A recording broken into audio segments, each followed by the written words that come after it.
Yeah, so that's exactly why I hate Aaron Rodgers. The bastard. Yeah, you're just not like leave some for the rest of us. That you're like you're already awesome at sports. Don't be awesome at nerddom and take away Olivia Munn from us. You suck. Well, he's doing that infrequently. Ah, Well, he better be anyway. yeah. So we're missing Melissa today for many reasons. Uh, Part of which is the Cowboys are playing the Packers, but also she's out Christmas shopping, and Christmas shopping sucks. She's actively hating So Christmas right now. she really is. She like called herself Grinch pre Cindy Lou Who for how she feels about Christmas right now. I don't blame her. You know, my Christmas shopping ideal is if it's not on Amazon, it doesn't exist. I don't like if it's not easy for me to be able to buy for people, I am not going to like go from store to store to store to store to store. Nope. If it's too hard to find it for you, you're not getting it. Sorry. Nope. Yeah, I'm all Nope. good with it nonsense. Like all of my family doesn't celebrate it, and I only get stuff from my daughter anyway, so I'm Yeah. good. Yeah. That's mostly like we're mostly just doing stuff for the kids and my wife, and that's like and it's all pretty much done. It's all pretty easy, and no one that really wants anything like super fancy. And like, yeah, 90% of it came from Amazon. Um, so yeah, well, before we go any further with this episode, major, major, well, not technically a spoiler alert, but this episode is going to contain a lot of speculation. Speculation, which, if it turns out to be true, could be considered a spoiler. We are specifically going to be speculating about Star Wars. And I think that a lot of our speculation from talking between Mark and I is really on the nose. And so if you don't want to know certain things about Star Wars, you might, if you listen to this, you will be like, oh, those are spoilers. They aren't spoilers. We don't know these things. We just think these things. But so just be forewarned. However, if you are the type of person who likes to come down uh, on early in the morning on Christmas and get under the tree and shake those presents and try and figure out what's in them, then you can play the speculation game with us, and we can have lots of fun with that. I have a good time with that, and I think we're going to have a good time doing that. So let the speculation begin. Let's start with speculating about what we will get very soon with the Christmas episode of Doctor Who. We've seen some stills. We know that it's what's the name of it? The Husbands of River Song. This is the River Song. So husbands, plural.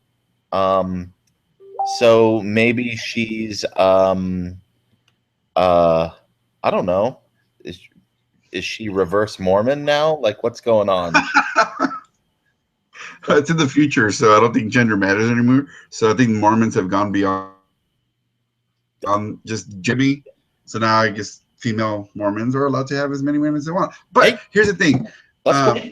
Yeah, it's all good. I don't care. Since the Doctor has been technically married several times, remember one of them is Queen Elizabeth I. Oh yeah, that's true. So I think it's going to be that kind of situation where she has agreed to marriage to get herself out of jams, and maybe it all comes to a head now, and all her husbands come in for their claim. Maybe. I don't know, but I don't even know how I feel about this Christmas special. The Christmas specials have notoriously been cheesy and dumb. There's only been like about 2 or 3 of them that are any good. So I don't know what to expect from this one because the way this season ended with the whole Clara story just closed, I don't know what to expect. And I don't know if I even want to see River Song back. I mean, I want to see her. I mean, she's awesome and she's cute as hell and all that stuff. But I don't know if story-wise I want her back. Though one thing Moffat did say is that we're not seeing River Song in the 12th Doctor's future timeline. He actually goes back to around the time of the Angels Take Manhattan, and that's when he's meeting River Song. So it's not anything post Silence in the Library. So it's still old River Song, not new River Song. So That makes we had speculated about that, yeah. and I guess he shut it down. No, that totally makes sense. And when we've got, wibbly wobbly timey wimey stuff, I think that makes sense. But and the way that I heard it explained is like the doctor's kind of looking for solace and comfort, and so he goes back to like one person that he knows he can kind of count on, kind of trust. So we'll go back to River, and hopefully there's something good there, and at least we know she doesn't die. Like one of the major problems I've had with thinking back on the Christmas episodes is companions or mini companions who die. Where we had Astrid, Kylie Minogue on the Titanic, and we had the mistress or whatever, not the mistress, the handmaiden, the something or other, the Clara Oswald that wasn't Clara Oh, Oswald. right. Yeah, Yeah, that was when the snowman. yeah, with the That snowman. was the snowman. Just like horrible instances of mini companions falling to their death.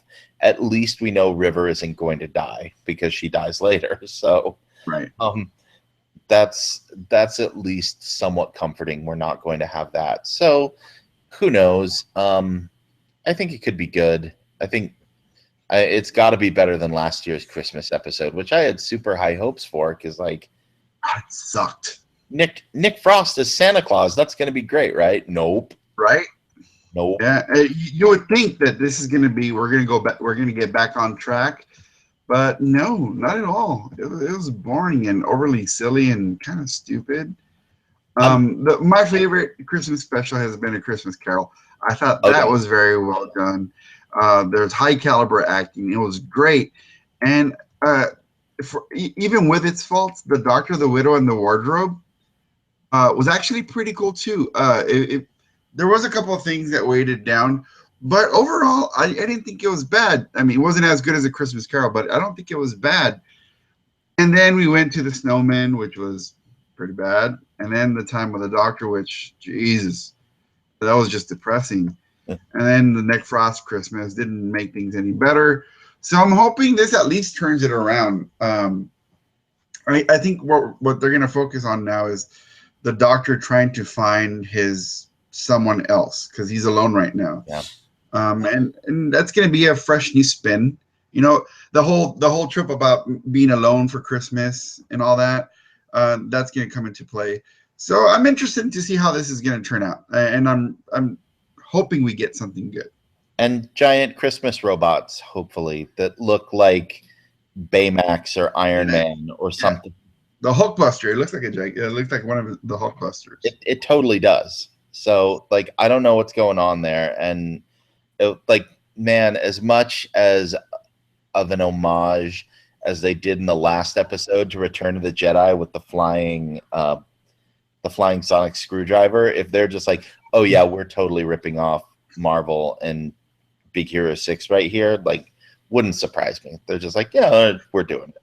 So what? You know, speaking of which, homages, and we didn't get that last week. At least we didn't speak about it, and I didn't even think about it until I read it today on my Facebook feed. Clara's TARDIS is stuck on the diner mode, right? Hmm.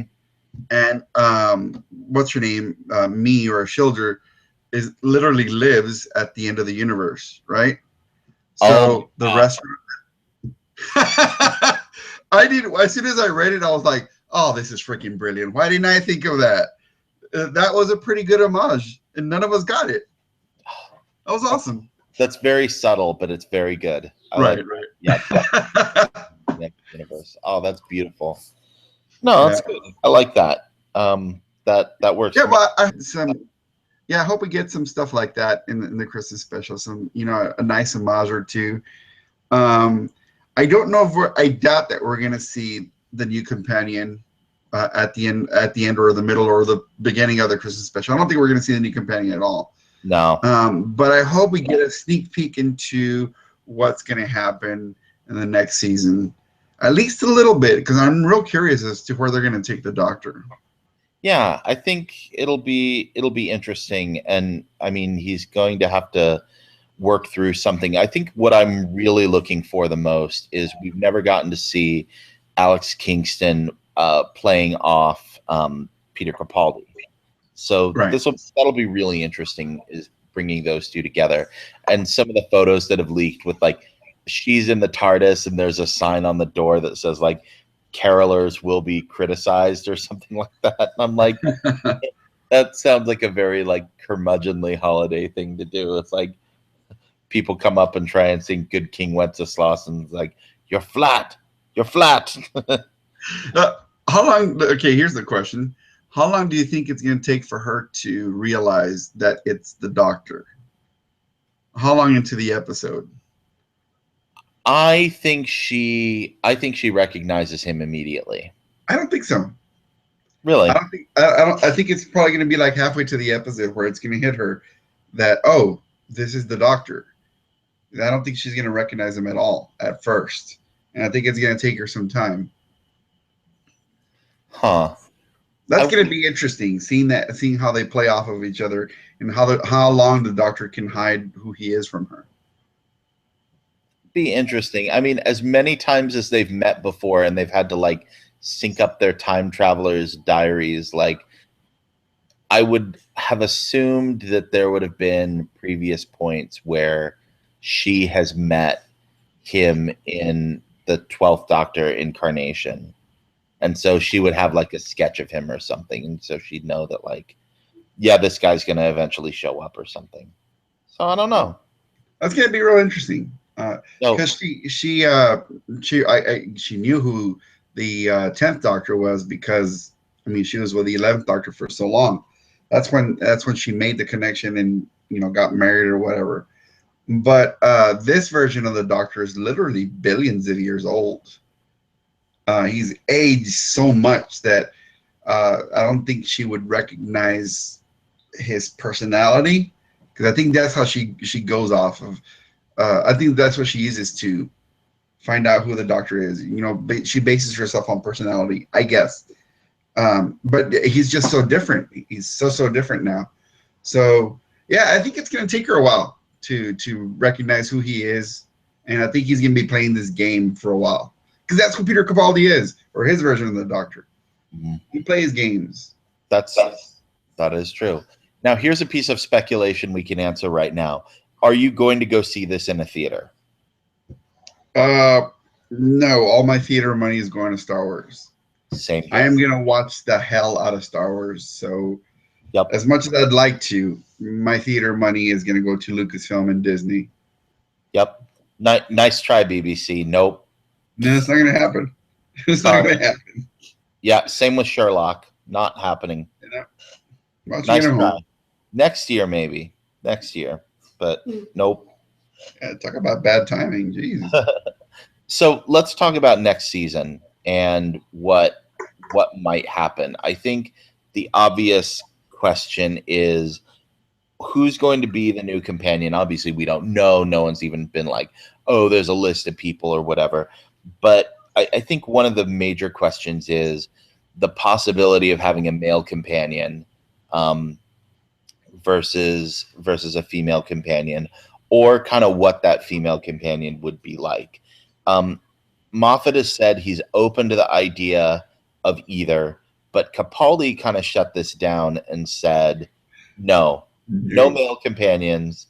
And he's got a really valid point, because suddenly the Doctor doesn't have anything to do, rather than, oh, we'll run down that hallway. Well, the young man can do that so much better than I can. And he's just tagging along with, you think about guys who have been like kind of proto companions who have been male, like your Jack Harkness or your Rory, or your Mickey even. That's absolutely true. When Like you can't imagine them being there with the Peter Capaldi doctor and like them not upstaging him.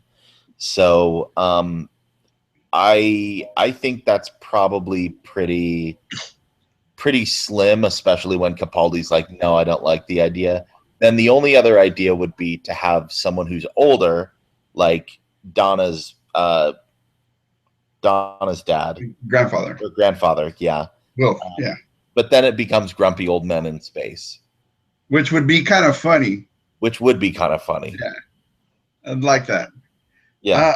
I think we're going to break from the newly established tradition of companion adventure. I think, and Moffat's been preparing us for a while with story arcs and whatnot.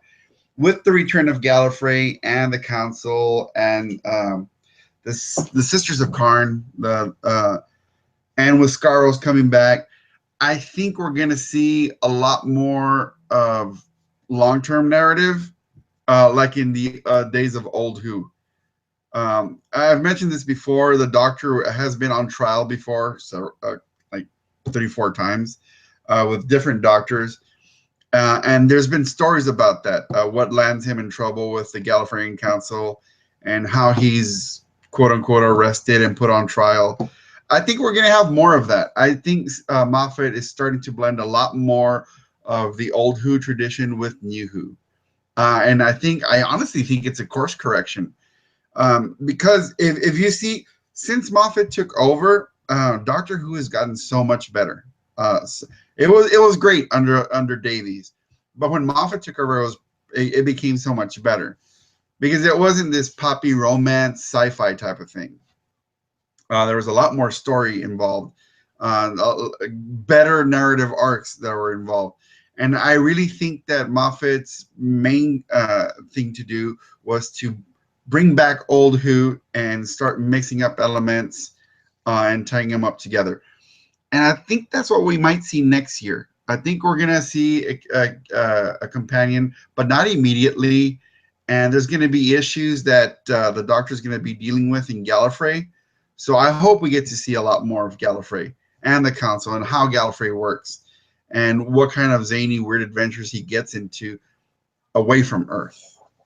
I don't think it's going to happen like the entire season, but I'd like to see more of that. That would be really interesting, especially with having a fresh companion on board. Then that person can act as our proxy. So the Doctor has to explain to them, well, this is how Gallifreyan politics work, right, and things like that. That might be really good. I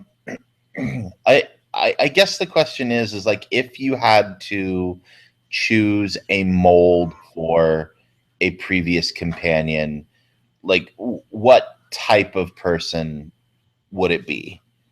I mean, my heart kind of goes towards a Donna or an Amy, just someone who is able to like really put the Doctor in his place. But I'm wondering if we haven't had enough of that, and if maybe this Doctor needs more of, I don't know, like a compassionate but firm hand, like a, I don't know, like a Mary Poppins type, who's like, yeah, she's like no nonsense, but she'll be like, yeah, this is how it is, like very strong-willed, which I guess is kind of what Clara was supposed to be, but wasn't always. Yeah, Clara was a mixed bag, wasn't she? And Yeah. you know what I've been reading that that first season with Capaldi, she had told Moffat that she was done with Who. She was going to leave Who, which is why he had already prepared this long story for her. Then he had to change it midway through because he had to find a way to be done with her. And he said that by the time they came around to the Christmas special, she said, I think I want to stick around for one more year. So he was like, crap, now I got to redo that. And I think that's why that first season with Capaldi was so uneven, because he had no idea what to do with his character because the actress Totally. wasn't working with him all that well. And why this season was so strong, because he already knew from the beginning, We got one more year left with her. Let me work out a story. Having said that, I would like a companion that can stand on his or her own, um, and defiantly. The second Doctor ever, he had he had a lot of companions, but there is one from Scotland that had like a warrior mentality. And he was always like, whatever adventure they would get into, when they would get into trouble, he's like, don't worry about me. I'll fight them off, with his Scottish accent. And he was very proud of being a Highlander. So he would take on enemies, using his own wiles and brawn. I think I would like something like that, male or female. Just somebody who can be defiant and can handle things on their own. What about an alien companion? What about a Centauran? If Strax is suddenly the new companion. Strax would be awesome. That would be awesome. Or Madame Vestra and her lover sidekick Jenny. Yeah. That would be super awesome. Like, I could do with a whole season of Madame Vastra and Jenny as companions. I think that would be really cool. Oh man, Madame Vestra in Gallifrey, that would be so awesome. Yeah, that would be really cool. So, but like, I think we need someone of that mold, someone who is equally as wise as the Doctor, equally as sure of themselves, and that's certainly, I mean, Rose was never that way. Even Donna, for all of her sass, was never that way. And geez, poor Martha, should have been that way and never was. I don't know. I think if you could have taken someone who was a Martha type and then actually made her like bloom and be able to stand on her own 2 feet, that might have been interesting. Here's what I really want, and I know the BBC listens to our podcast. Definitely. And I want them to pay real close attention. This is what I want for the new season, because we're probably going to have Capaldi for one more season, at most two. I would like to have a season where he reflects on his past selves, meaning we get to see him travel unexpectedly with Colin Baker, with Peter Davison, with all the previous Doctors, culminating with Tom Baker, right? Because Capaldi's a little lost right now. He doesn't know what he's doing. Scarrows and Gallifrey are back. He probably feels that all the millennia I've lived has all been for nothing. He's going to need reassurance, not only from River Song, but from people he can trust. And who's the only one who can really trust? Himself. So if he runs into an adventure in some kind of planet and runs into Paul McGann, the Ninth Doctor, and travels with him for a bit, and he gets to reflect on his time being the Ninth Doctor, and so on the entire season, not only would it be like a Whovian dream come true, it would also add a lot of weight to the character himself, how he has to work things out by himself without companions. And although technically they would be companions, they would also not be companions because he's with himself, or a version of himself. So that would be cool. That would be cool, and it would be a nice way to try and bring back even the new Doctors. Right. I mean, if you can imagine, if we got 2 more episodes with David Tennant, like, how amazing that would be. Right. I mean, even more so with Eccleston. Like, man, I really feel like we need to have like an Eccleston redemption moment where everyone recognizes how cool the Eccleston Doctor really could have been if we would have given him a chance to like play in that universe rather than doing silly Monster of the Week, Rose is my girlfriend stuff. Oh my God! If he were to be the one that saves a Doctor in one of the episodes, it's just awesome. And they kind of explain how the Doctor can cross timelines with his past self, and they look older because they're basically ghosts in time. I would love for them to explain how those timelines end, and we see an end to those characters. We don't have to bring them back, uh, and it actually helps out the show because while these actors are still alive, they're not very young, and we can't keep bringing them back because I mean, if you do that, you kill the narrative of why they can come back. So if we can just end them, it sounds horrible, but bring them and end that particular narrative, that would be really cool. And like you said, I'd love for Christopher Eccleston to have, a big, great, shining moment. And he has said recently that he's kind of open to coming back now because he really likes Moffat and he likes what Moffat's doing with Doctor Who, which is basically what he wanted to do from the get go, and they turned him down. Yeah, I mean, Eccleston would have fit in really well with what Aldi. Right. Yeah. Yeah, he would have been perfect.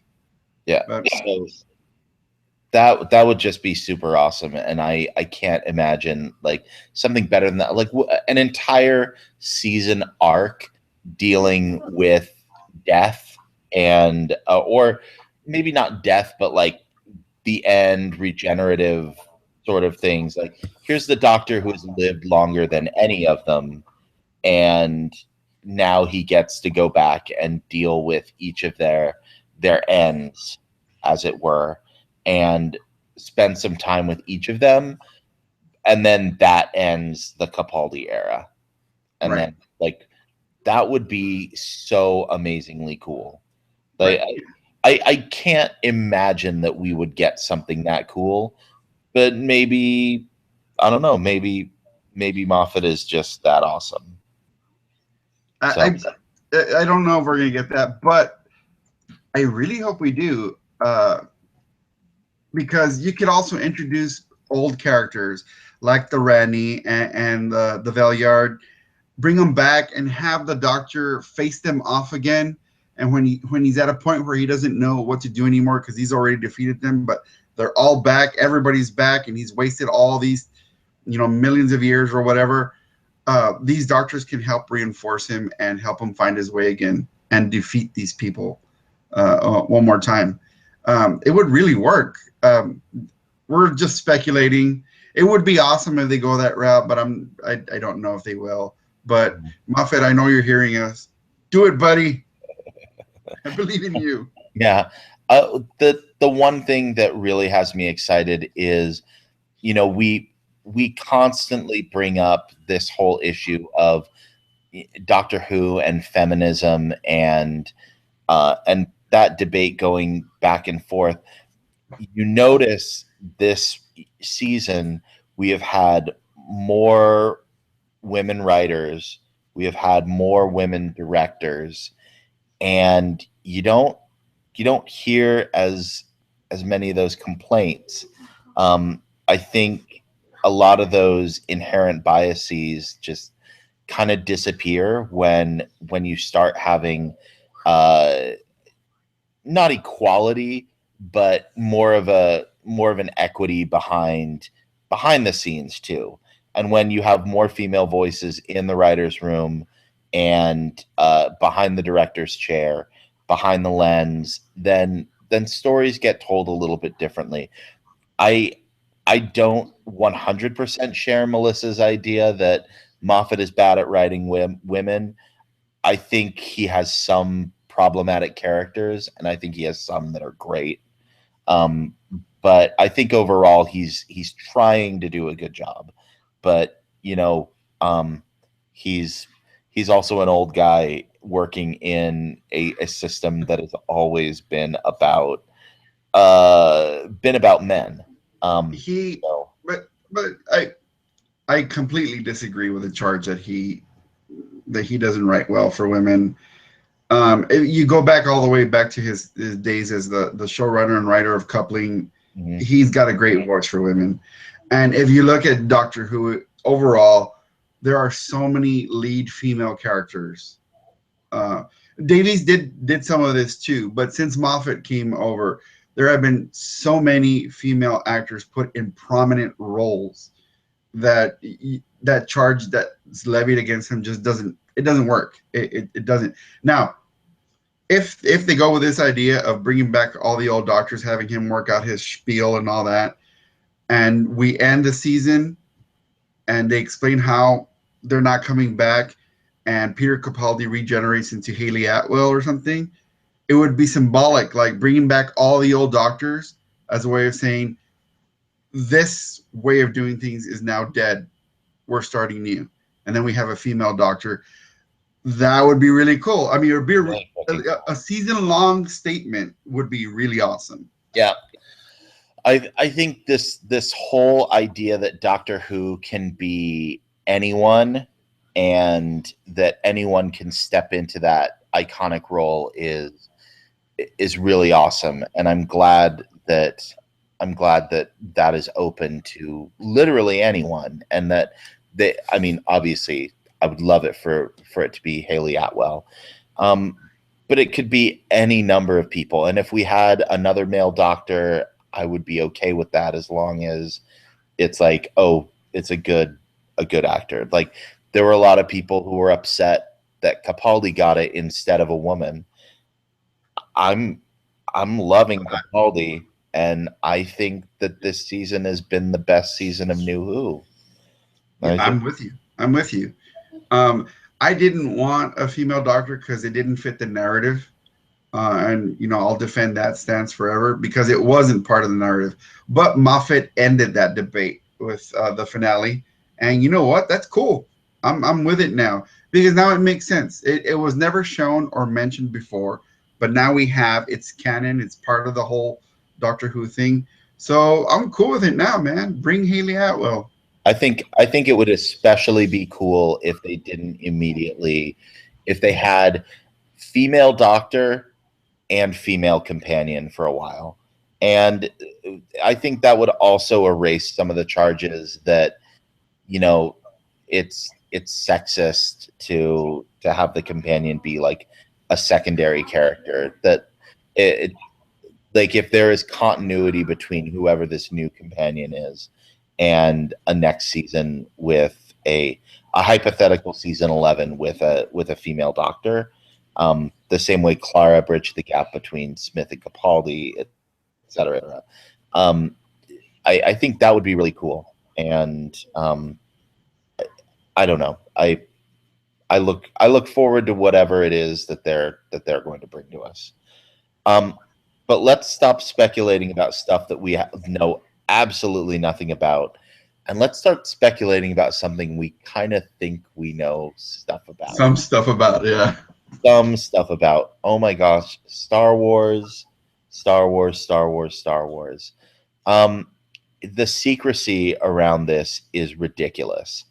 I had two friends who were flown out to Los Angeles to do the press junket for Star Wars, and they didn't show them the movie. They are showing preview screenings of the film to a very, very tiny select group of critics. They are so worried about spoilers. Um, which, first of all, I don't get because the movie opens like 3 days earlier in Europe than it does here. So That's that's like reason. the internet goes across country borders. People at Lucasfilm Disney, it's like spoilers are going to get out onto the internet in certain places, but this we can agree the real fans are going to shut up, and we're not going to be the ones who are be like, oh my gosh, can you believe that Kylo Ren? Da, da, da, da, da, da. Nope, nope. Everybody, shut your mouths on the internet until like Christmas. I am going to be messaging people that I know saw the movie, but Yep. I won't discuss it like on Facebook or any other social platform because yeah, that's not fair. I remember reading once about everybody's experiences of watching Star Wars, and there was this there's this one experience by a guy who said for Empire Strikes Back, he was waiting in line with a whole bunch of other people, and the people who finished watching the first movie came out. No. He said um, some kid went to the previous night or something like that, and he told everybody, "Oh, I was there. It turns out Darth Vader's the dad. And the guy who was relating the story said he looked at the kid. He said, "Why would you do that? Why would you say that? Like none of us has seen. Why would you do that?" And he said that. I guess he said it so sternly that the kid started crying. But that he said he also didn't feel bad about saying it that way because that is a major, major, major crap Yeah. move. No. Yeah, that is the essence of a spoiler. I mean, but that's in The Simpsons in the episode I Married Marge, and there's a flashback where they're walking out of The Empire Strikes Back, and Homer goes, "Who knew that Darth Vader was Luke's father all along?" And it's like, rabble, rabble, rabble, rabble, rabble. So That's horrible. I will be posting fake spoilers, things like it's so great that Kylo Ren was really Jar Jar Binks, and I think what we need to do is we need to create a closed Facebook group and for people who have seen the movie and want to discuss it, and therein we can. But you only get into the group after you've seen it and you want to talk about it. That way, we keep it all off like public social media. Because Yeah. I just. But that being said, let's talk about what we think Right. we're gonna get. Where do we start? Okay, I want to start with a kind of big picture thing, and the big problem with the speculation game is if you speculate too much and you're like, oh, the Phantom Menace is totally going to be about this, and this is going to happen, and this is going to happen, and then you go in and you see it, and you're like, Nothing. Yeah. what the F was that I just saw? Like that was nothing like the movie that I had in my head, and so I'm like kind of disappointed.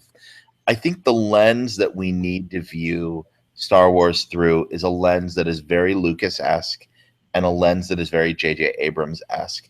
And that is that this is, in a sense, a retelling of Star Wars A New Hope.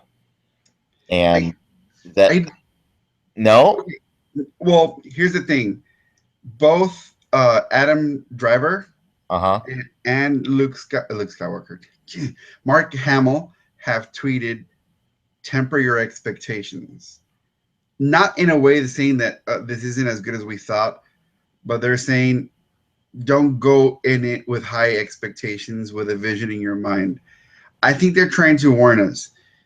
If you're thinking that it has this solid connection to the OT or the prequels, even, I think we're all going to miss the boat. Yeah. We have to go into this theater thinking this is a new experience that seems oddly familiar. Yes. But we're going to speculate like hell right now, but we're probably not going to get any of that. We're Yeah. probably only going to get something like 5% right if we're lucky. I think this lens will hold up because The hero. yeah, the hero's journey, because this goes back to Joseph Campbell and the Hero of a Thousand Faces, and the idea that we really only have like 4 or 5 major stories that we tell over and over and over again.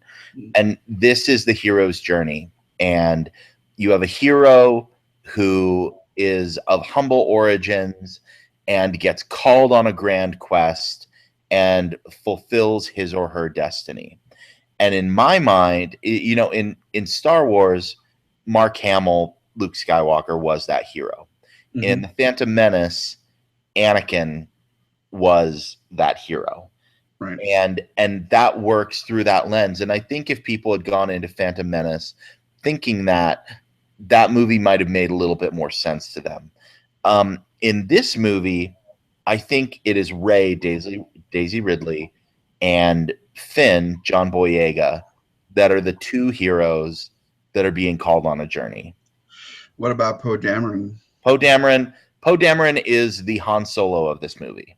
Well, no, he is both the Han Solo and Princess Leia of this movie, because we see he's being held by Kylo Ren.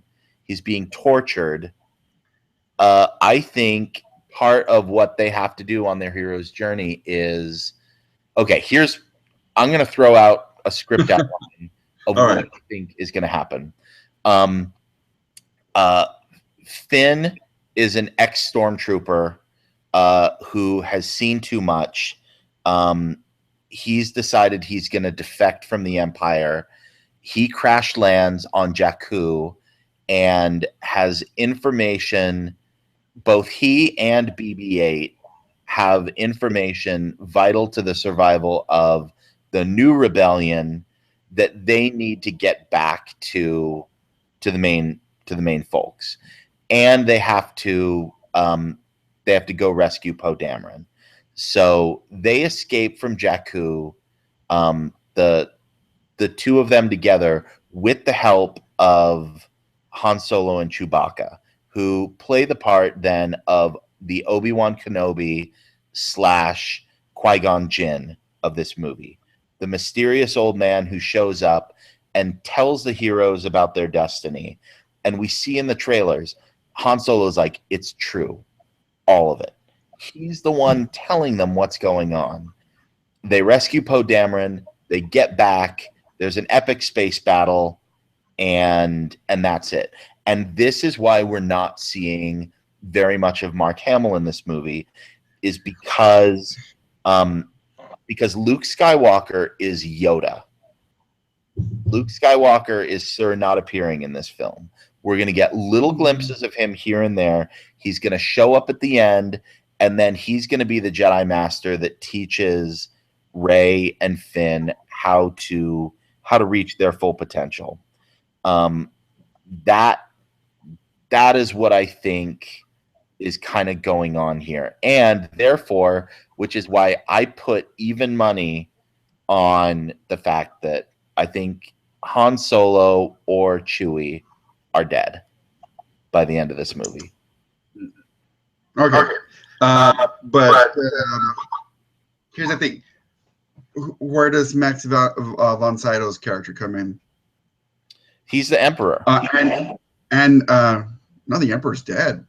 No. He is the analog to the Emperor.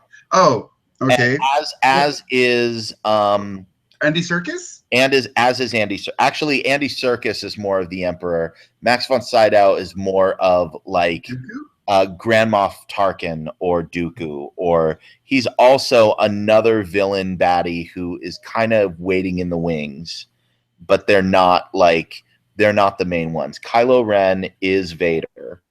I think that after thousands of years, the Jedi forgot the true meaning of the Force, and they became Christmas.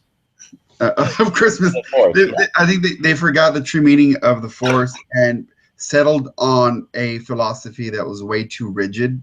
Mm-hmm. And I think Luke Skywalker has been on a life quest to find the real meaning of the Force, how to truly handle it and let it flow through you and all that stuff. And I think he finds a mystical person that is continuing to teach him the ways of the Force, but is showing him the true nature of the Force. So that's the whole thing. But I have a total different vision. I think that, and this is based on the Chinese trailer where what's her name? Rey's character tells BB-8 that she's classified. She is to me, she is the Jakku spy, and that's been real big lately. That term Jakku spy, it's pretty much everywhere. So she is the Jakku spy, and I think what happened was that Han and Leia got busy. They had a kid. They knew that their child was going to be targeted by many factions, many factions, and the only way to protect this child was for Luke to pull an Obi-Wan, to go into hiding, into exile, protect this child even from a distance. But I think he's gonna be Obi-Wan, and I think what he's gonna do, what Obi-Wan didn't do, is to teach this child the ways of the Force, and he's learning new ways from this mystic old person, which I think is gonna be Max von Sydow's character. He's gonna be because we saw the Force as really scientific. You know, there's good and bad, black and white, positive, negative, you know, the good side, the bad side. But what we saw in the Clone Wars is that there's a lot more mystical elements to the Force. The Mortis trilogy, man. The, Yeah, go yeah, back and watch the Mortis trilogy. Absolutely. yes. So I think we're gonna get some of that. And and there's the good son and all that stuff. Yep. So I think we're finally gonna bring that in, and Luke Skywalker's a part of that. And he spent all this time in hiding, and now he feels that Rey is ready to take on the challenge of a Jedi, and he sends her to Jakku to perform, I don't know what, as one of her first trials as a Jedi. Which is why when Han is telling everybody, when he's telling Rey and Finn everything is true, she's been in hiding, so she doesn't know everything that's been going on, and Finn is new to this whole thing. So I don't think she's the hero. I think the one who's coming from nothing and starting on the right path is Finn. I think that's the way it's gonna work out. I think Kylo Ren is cool, but I think Kylo Ren's going to be more like General Grievous, and Andy Serkis's character is going to be the one pulling all the strings. And I have a strong hunch that we might see Andy Serkis as Darth Plagueis the Wise, because he's the only one who understood the true Force by bringing people back from the dead. He understood. He knew he was betrayed by Palpatine, but I think he survived because he can manipulate the Force. He's the one that knows how to work it. So I think representing old school Force is going to be the mystical guy, Max von Sydow's character, and Serkis. They're going to be going at it. And then we have the proxies of all that, Luke Skywalker and Rey, Finn versus Kylo Ren and the Order of Ren. And then we have, if you back it up a bit more, you have the Rebellion, Resistance, who's now in power, and the First Order. So there's 3 stories going on at the same time. Yeah, I wish this weren't a podcast so people could see my jaw. Like when you said that Andy Serkis is Darth Plagueis, my jaw just dropped. I'm like, that is a freaking cool idea. Like that's awesome, and that would make so much sense. Like I think there's a lot of those elements there, and I pretty much agree with the idea that that Rey is probably Leia and Han's kid. That's why I think she has possession of the Falcon. So also in the Chinese trailer, they're running away and Finn's like, we need a pilot. And she's like, you've got one. Mm-hmm. And we see them in the Falcon, and he's at the guns and she's at the controls. And it's later when Han and Chewie show up and he's like, Chewie, we're home. They haven't been in the Falcon for years because that's been her ship. So yeah, I absolutely agree that that's what's going on. I think another possibility is that she is also Luke and unnamed person's daughter. I think there's also a possibility, this is really crazy, Kylo Ren is a Skywalker Solo. I've thought about that. I hope it isn't true. Yeah, Ren. Are you trying to do a Voldemort? No. Well, kind of. Yeah, it is one of those. Kai from Skywalker, Lo from Solo. That like he chose that name for himself as that he's a Skywalker Solo, and brother versus sister. That explains his major jonesing for Darth Vader and why he's got Vader's melted helmet and he's talking to it like Hamlet talking to the. Yeah, you're right. Yeah, so I don't know, maybe brother versus sister, maybe cousin versus cousin, but there's some sort of familial connection.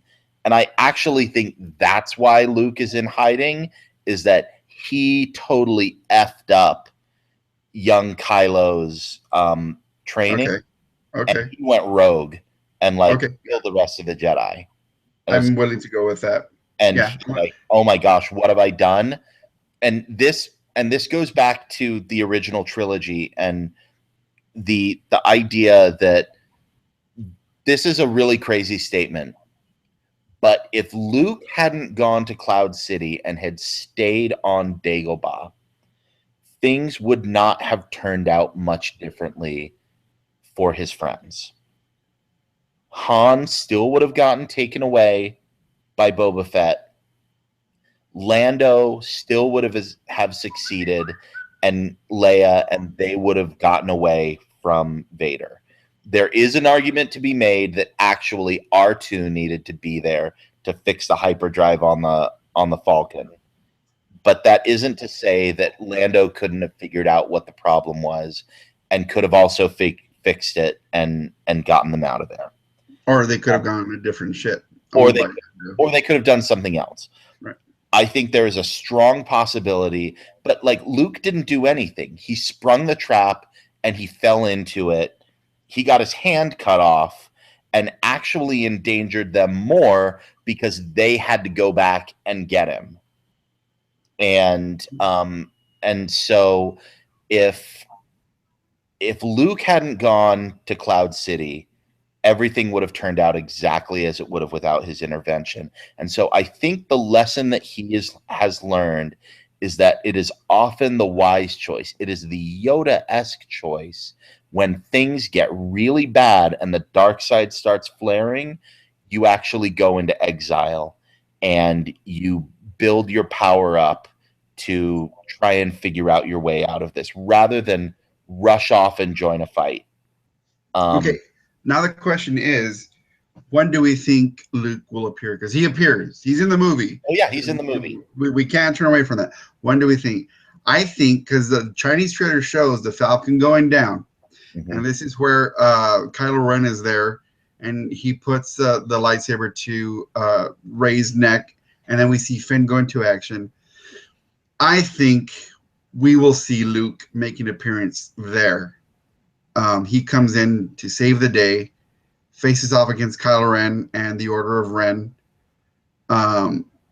So I think that's when he makes it appear. Now, where that is in the movie, shoot, I don't know. But I think it's still going to be in the first third. It has to be in the first third. No, that's the climax right there. You think it's the climax? Yeah, absolutely. Oh, no, I hope not. I hope not, because I want that confrontation no later than the halfway mark. Because I think that snowy planet is the same place where we see that giant space battle taking place and them going towards that trench on whatever that super weapon is. Right. That's the planet where the First Order is. And that's the Resistance taking it to the First Order. So I think all of that happens there. The Falcon crash lands, they get captured. We see that thing where Han and Chewie and them all have their hands behind their head and they're captured. I don't know, maybe Luke does bust in there and saves them, and that's why they're like taking their hands down and they're like looking at things in amazement. I don't know. But and I think Luke is going to show up with a posse. You've said that before. I think that the only times we see Luke in this movie, we see him in a flashback with all the bad stuff that happens with Kylo Ren, and we see him at the very end when they show up at where he's been hiding, and Rey and Finn are ready to begin their training. I think that's all we see Mark Hamill. Yeah, I think we're going to see more of him. And I don't necessarily think Han or Chewie are going to die. I think this is a statement movie with deep consequences to come. I think the specter of death is really going to happen on the sequel. But I think this movie is where Lucasfilm stomps its foot and says, "Hey, we're back. This is happening now," and we kind of get caught up with events. I don't see a specter of death in this movie. Not for the main characters. I don't think we do. That's possible. I will make one statement though. I think that you will see more Mark Hamill screen time by watching this most recent episode of The Flash When you were, which, by the way, oh my gosh, watch this most recent episode of The Flash. If you're The not caught up with it, Trickster's back. it's yeah, the Trickster's back. It's a Christmas episode, and it's the Trickster, Captain Cold, and the Weather Wizard on a team up. And it's just glorious and so much fun and fun with magnets. Hashtag fun with magnets. I think that we're going to see more of Mark Hamill than what they're letting on. We're going to see a lot more. I just know we are. I think that's why Mark Hamill is tweeting people to temper their expectations that we're not going to see a whole lot of in this movie. But so did Adam Driver. We're not going to see a whole lot of Adam Driver either because his face is and that for most of it. There's going to be way too many people involved. This movie's ruined. No, here's another thing that I want to bring up. Since Star Wars Rebels is canon and the Star Wars world, do we see any characters? Are we going to see an Ezra? Are we going to see maybe Kanan? Do they survive? Are they in hiding too? What about? I actually think in Star Wars Rebels, I think Ahsoka is going to die. I think she's going to confront Vader and she will end up losing, which will leave Kanan and Ezra by themselves. But I want to know if there's a way that they're linked to the new movie because that series, Star Wars Rebels, is actually really, really good. Really good. Really, really good. It wouldn't surprise me, and it would actually be really cool if you like took Freddie Prinze Jr. and put him in a gray wig, with a long ponytail and dressed him up like Kanan and some old age makeup, and he's just sitting there in the corner and like telling war stories about the beginning of the rebellion, and like that would be so cool. Like this is why I'm thinking that Luke has a posse. That's why I'm thinking that he reconnects with the Straddlers, the Kanans, the Ezras, the Ahsokas, and I think right when the moment's right, they're gonna come out in those numbers and they're gonna make their moves. Let's remember one thing: Mark Hamill is now the same age that Alec Guinness was when the original Star Wars came out. Yes. He doesn't quite look it. He's got his hair's not thinning, and he hasn't been living in a desert. He also hasn't been living in a desert. So, well, I don't know. Maybe he has. Maybe he has been on Jakku. We don't know. But no, well, I don't know. I don't think so because the desert has sand. It's coarse. It gets everywhere. Anyway.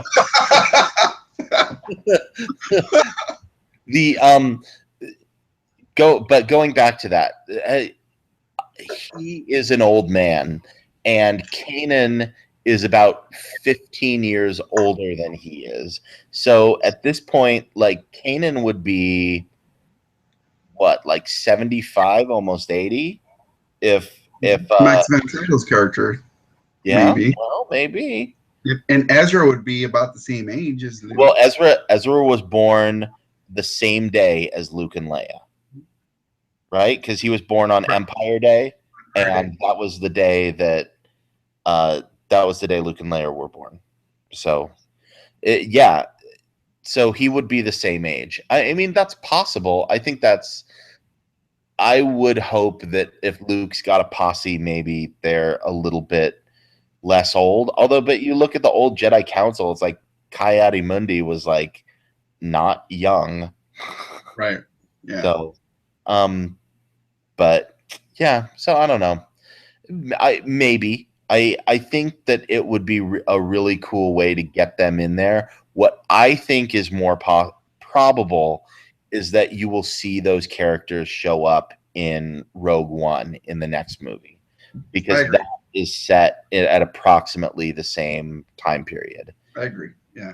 And it would be really cool to see Freddie Prinze Jr. like as Kanan, like show up in the movie in a little cameo. Like that would just be cool.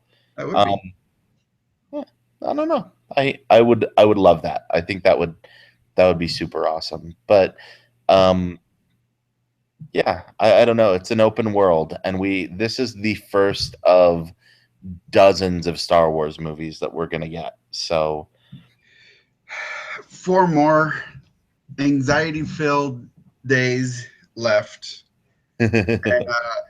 I I have literally been losing sleep just playing events over and over in my head, trying to make connections. And I know that I'm probably setting the bar way too high for myself, but I can't help it, man. I really can't help it. I'm a fan, and I've been waiting for this moment for, oh my God, oh so long. Since the early 80s, I've been waiting for a continuation of the Skywalker saga. Um, and we're finally going to have it. We're finally going to have that. We're going to see what the Skywalker kids are up to. Well, if they have any kids, but what the Skywalker family, Leia and Luke and Han, and we're gonna see what's been going on, what's been happening, and that things didn't end as smoothly as what we thought they did. There was this great celebration on Endor, but that was meaningless. It was just a little moment of happiness, and then they faced. We don't know what they faced, but there's a new order. There's the Order of Ren now, the Knights of Ren, I should say. So, oh God, I can't tell you how excited I am. From the moment that George Lucas announced that he sold Star Wars to Disney, I was doing flips and screaming to the world because I knew finally we were getting what we wanted all these years. And the moment's here. The moment's here. Just 4 more days. exactly. And for all of my ideas of what I think is going to happen in here, here's everything that I need for this Star Wars movie for me to be happy. I need it to start with a long time ago in a galaxy far, far away. I need that opening crawl and that music and a John Williams score throughout. I need to see Oscar Isaac behind the controls of an X-Wing and an awesome space battle. I need to see Han Solo being cocky and awesome, and also kind of like a father figure to these new upstarts and passing the torch. And I want to see John Boyega and Daisy Ridley as the new generation of, and Oscar Isaac as the new generation of Star Wars. I want that torch passed to them. And what an iconic statement that now the main characters are going to be a girl, a black guy, and a Latino instead of, 3 white people.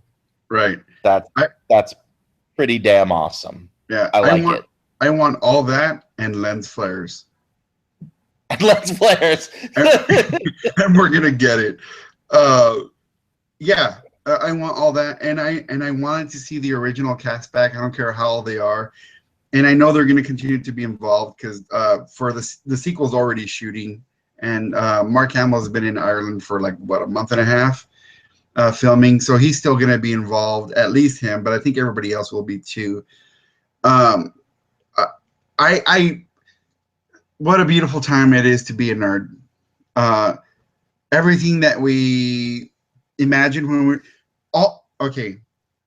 So people that were like me growing up, we had wild imaginations that we would escape to all the time because we didn't exactly fit in. And how beautiful is it that thing that we imagined in our heads, it's finally coming true. All that time we spent just by ourselves being weird, it's finally our time. It is. And you know what? For those kids right now that are weird kids that people think they're weird or they're just so unacceptable for the status quo, we have this for you guys. Fear not. Life gets better. You'll find a community with people that are going to watch this because I found that community. You found that community. And for this new generation of kids who are just slightly off center, this is for you. Welcome to our world. Have some fun. Life's going to get better. I am so happy about this, and I cannot wait to see this. The new underground for kids are the kids who really are into Alvin and the Chipmunks, the road chip. They're like, Star Wars, that's too mainstream. I like Alvin and the Chipmunks. That's old school, yo. 20 years from now, they're going to be celebrating the return of Alvin and the Chipmunks. and we still love all of you, all of you. That's awesome. Well, I think that about wraps this up. We've got um so much here. We're gonna come back next week and we can obviously talk about Star Wars and what we were right and what we were wrong about. We'll start getting on kind of our end of year list, but I think we should do we kind of did a little bit of a retrospective on Doctor Who Christmas specials and rating them kind of worst to first. But I think if we each come up with like our best and worst of Christmas specials, and that's what we'll have then, and then we'll do a final end of year list the week after that Cool. for everything. But that's about it. Thanks, Mark, for being here. We missed you, Melissa. We'll get you next week when hopefully you're done with all your Christmas shopping. And thanks all of you, especially for listening. We wouldn't do this without you. And thanks to everyone at Big Shiny Robot for hosting the podcast and making it work. We will see you all next time. Bye, everybody. And that's over.